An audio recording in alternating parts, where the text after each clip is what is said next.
ibadah itu mudah dan nikmat. Puasa itu bukan sesuatu beban, tetapi dia sebuah ibadah yang indah, yang nikmat. Sampai Abu Darda radhiyallahu anhu berkata, kalau bukan karena 3 hal, maka aku tidak ingin hidup sesaat pun di muka bumi ini. Lalu beliau sebutkan yang paling pertama sekali adalah menikmati haus dan laparnya di siang hari Ramadan. Karena dinikmati itu sebagai ibadah. Kemudian nikmatnya meninggalkan tidur di malam hari, ya, ranjang pada saat malam hari karena sholat malam, dan juga berduduk sama orang-orang saleh. Tapi puasa ini kenikmatannya justru di situ. Jadi itu sangat bagus, dan orang yang terbiasa mengerjakan puasa sunnah, nanti puasa wajib jadi ringan buat dia. Orang biasa Senin Kamis, biasa puasa Iyamul Bid, begitu tiba Ramadan biasa aja bagi dia. Ini yang malas-malas puasa ini. Sepanjang tahun 11 bulan tidak pernah puasa, selalu kerjasama sama syaitan. Besok Senin kayaknya tidak usah puasa nih. Iya nggak usah puasa. Lalu syaitan buatin program tuh, kan jam 7 pagi keluar rumah, nanti haus, biasa minum teh panas di kantin, biasa begini dan begitu, akhirnya nggak puasa. Bukunya kosong terus dari amal itu. Yang harus dibangun dalam jiwa setiap muslim dan muslimah, ibadah itu mudah dan nikmat. Itu pondasinya.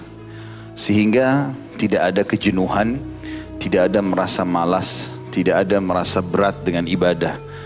Yang biasa membuat kita jadi berat melakukan sebuah ibadah itu karena kita sudah membangun pondasinya, kayaknya berat nih puasa.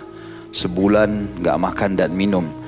Lalu kita terbawa dengan arus bisikan syaitan itu. Padahal tidak makan, tidak minum hanya dari pagi sampai maghrib saja. Dari maghrib sampai subuh makan sampai capek. Puasa sangat berhubungan dengan masalah kesehatan. Karena saya pernah berikan gambaran, badan kita ini ibarat mesin. Kalau mesin ini sudah rusak ini, masuk panas, dingin, asam, manis, pedas, bahkan kita tidak pandang, ya. Kadang-kadang kita habis makan bakso panas, minumnya es setelah itu. Habis itu makan rujak yang pedas, campur aduk semuanya. Ini kalau mesin rusak semua ini, ya. Mesin mobil aja dengan kekuatan sekian banyak kuda, gitu kan diistilahkan, tetap butuh servis. Nah, Ramadan itu setahun sekali dari 11 bulan kita pakai perut kita, tubuh kita ini diistirahatkan, diservis. Makanya kalau habis Idul Fitri biasanya makan sedikit aja udah kenyang. Seperti itu karena sudah sehat kembali, ya.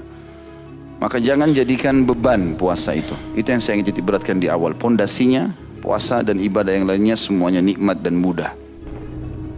Saya sudah sering bahasakan, setiap kali antum mau melakukan satu perbuatan ibadah, cari tahu keutamaannya. Karena keutamaannya ini nanti akan mendorong kita untuk mau selalu semangat mengerjakan. Mau rajin sedekah, baca keutamaan sedekah. Mau rajin sholat malam, baca keutamaan sholat malam. Mau rajin bakti sama orang tua, baca keutamaannya. Semuanya. Bahkan keutamaan ini dianjurkan oleh para ulama diulang-ulangi.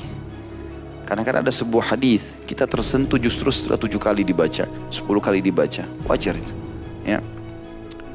Nah, keutamaan puasa yang pertama yang kita bisa dapatkan adalah hadis riwayat Ahmad nomor 15.844 yang berbunyi, kata Nabi SAW, as-siyamu junnatun minan nari ka junnati ahadikum minal qital. Puasa itu adalah perisai dari neraka, sebagaimana perisai salah seorang di antara kalian untuk perang, ya, untuk perang. Artinya perisai itu sangat berguna sekali di zaman dulu. Lemparan panah, lemparan tombak, sabetan pedang, semua bisa ditangkis dengan perisai, ya. Maka berarti kita bisa menangkis, ya, serangan neraka ini atau masuknya seseorang dalam neraka dengan puasa. Dari ini bahasa kiasan yang sangat luar biasa, tinggi sekali maknanya. Artinya betul-betul kita akan tertameng dari api neraka hanya dengan puasa itu. Sebagaimana juga nanti kita lihat bahwasanya satu hari puasa di jalan Allah, sunnah atau wajib, itu akan menyebabkan kita dijauhkan dari api neraka sejarak 70 tahun. Itulah hadis setelahnya. Hadis yang diriwayatkan Imam Bukhari nomor 2840 dan Imam Muslim 1153. Barang siapa yang berpuasa 1 hari di jalan Allah yang maha suci dan maha pemurah, maka Allah akan menjauhkan wajahnya dari neraka disebabkan puasa hari itu sejauh perjalanan 70 tahun. Ya, dan ini keutamaan yang luar biasa, kata ulama. Baik itu puasa sunnah ataupun puasa wajib. Dan memang ibadah itu teman-teman seperti bola salju, harus selalu digulirkan. Nanti dia makin besar, makin besar, makin besar. Kalau masih ingat dulu contoh rasional saya katakan, kita ini sama syaitan seperti orang yang lomba lari. Kalau antum tetap di garis start, syaitan di sebelah kita, dia bisa membuat kita ini tidak semangat. Seperti kalau musuh sebelah kita, kamu lemah, kamu nggak kuat, kamu pasti kalah. Kita terganggu dengan itu. Dan dia leluasa melakukan, bahkan dia bisa menusuk, bisa menendang, bisa menarik kita. Karena kita nggak lari-lari nih. Tidak memulai ibadah itu. Kalau antum sudah mulai Senin, Kamis, puasa, sudah mulai masuk Ayyamul Bid, itu seperti orang yang sudah mulai lari. Musuh kita kalau dia tidak lari juga mengejar kita, dia nggak bakal dapat kita kan. Maka dia mulai berlari, tapi beda godaannya orang yang sedang berlari dengan orang yang diam di tempat. Kalau orang berlari, dia teriak, kadang-kadang kita dengar, kadang-kadang tidak. Bisa dia jangkau, bisa tidak. Kalau antum lebih cepat larinya, maka dia nggak bisa jangkau itu. Maka ibadah harus mulai dilakukan. Kalau enggak kapan? Kira-kira kapan antum memulai ini? Kalau bukan sekarang. Itu jadi sebuah poin penting. Mumpung masih muda, akhi dan ukhti. Mumpung masih sehat. Kecuali punya udzur syar'i berbeda. Ya. Kemudian juga yang ketiga adalah doa orang puasa diijabah. Apa yang dia sampaikan. Selama dia mulai menahan diri dari azan subuh sampai saat buka puasa. Di dalam hadis yang sahih riwayat Al-Hakim dan juga ini lafadznya Ibnu Majah riwayatkan di nomor 1753, kata baginda Nabi SAW, sesungguhnya orang yang berpuasa itu mempunyai doa yang tidak akan ditolak saat ia berbuka. Sampaikan hajat yang paling tinggi, yang paling dibutuhkan. Bahkan dalam sebuah hadis yang dihasankan oleh para ulama, sesungguhnya orang yang puasa itu diijabah doanya selama dia dalam puasanya itu. Jadi mulai pagi, subuh sampai maghrib. Jadi kita bisa bayangkan teman-teman, kalau misal ini contoh rasional, seseorang di antara kita dipanggil ke istana presiden kah atau ke mana tempat seorang yang punya kedudukan, kemudian dia mengatakan, kalau yang datang kepada saya di jam sekian, maka saya akan terima semua jadi tamu dan apa saja yang dia mau dikasih. Misal pembebasan tanah, jabatan, mungkin orang semua pada antri. Kalau perlu minuman makanannya dipegang. Atau pagi kalau dikasih syarat, boleh tapi nggak boleh makan, nggak boleh minum. Mungkin orang semua akan lakukan. Harus datang pakai baju hitam atau jas hitam, baju kemeja putih. Pasti dilakukan semua. Hanya karena salah satu hajat dunianya diterima. Orang puasa akhi dan ukhti, pahalanya besar dan doanya mustajab.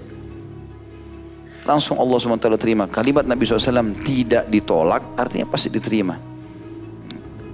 Kemudian juga selanjutnya mereka akan mendapatkan satu kem istana di surga dikhususkan untuk orang puasa semuanya.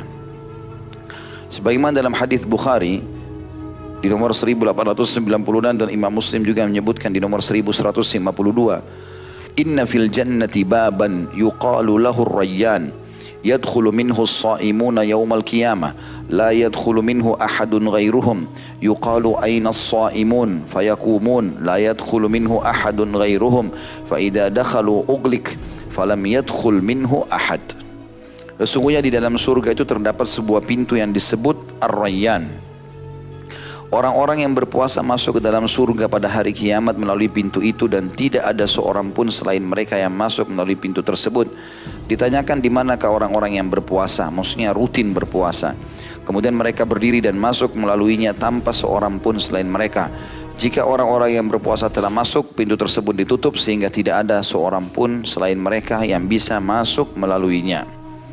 Kata ulama hadis yang dimaksud di sini adalah pintu-pintu surga sangat banyak, ada 8 pintu surga dalam hadis yang sahih dikatakan dan akan dipenuhi oleh manusia, gitu kan? Tapi ada satu pintu dikhususkan bagi orang yang rutin puasa sehingga tidak ada orang lain masuk di pintu itu. Karena pintu-pintu yang lain orang semua bisa masuk. Di sini dikhususkan. Itu makna yang pertama. Makna yang kedua adalah memang setiap muslim ya, kalau dia mengerjakan semua jenis ibadah ini, maka dia bisa memiliki istana di setiap pintu gerbang itu. Kata Nabi SAW, nanti akan ada orang yang dipanggil dari pintu sholat, pintu jihad, pintu sedekah, ya, pintu puasa dan seterusnya. Ya, kata Abu Bakar, ya Rasulullah, apakah ada orang yang dipanggil dari semua pintu itu? Maksudnya dia punya istana di setiap pintu gerbang itu. Tentu ini akan lain bentuknya, fasilitasnya. Yang ini juga lain, yang ini juga lain. Kata Nabi SAW, ada, dan aku berharap kamu salah satunya. Karena semua jenis ibadah maksimal dikerjakan oleh Abu Bakar radhiyallahu anhu. Itu yang dimaksud di sini.